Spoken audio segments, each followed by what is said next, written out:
God, as I said in the book, means different things to different people. I even considered whether God was the right word to use for what I mean by it. We all know we're part of something much bigger.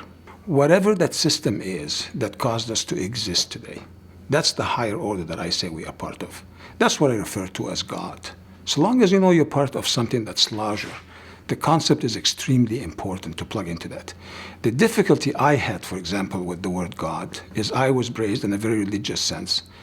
But when I traveled from Egypt to Canada, and I found that religion was practiced differently here, I started to pick hole in the stories that I was told.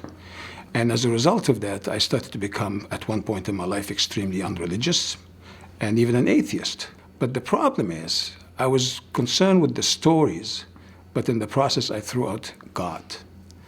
And I did not realize that I threw out the baby with the bathwater. I disconnected myself. I became alone. And I felt it's all up to me to fend for myself. But you need to realize that it's something much bigger that we belong to.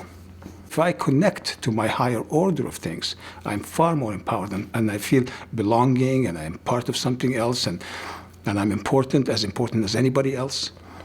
And my concept of God today is just life. It's like this whole universe. It's what gave me life. It's what makes Earth goes around. It's what makes other planets move around. It's what makes the air go. It's what makes the children get born. It's what gives me life. What gave me everything that I have, everything that's beautiful that I ever dreamed of or could think of. That's all given to me by this life force.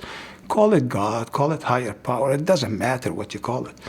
And for a long time in the book, I started to think to myself, is God the right word? Because God, a lot of people are prejudiced against this word and have different concepts. And the reason I stayed with that word is because it's a common denominator.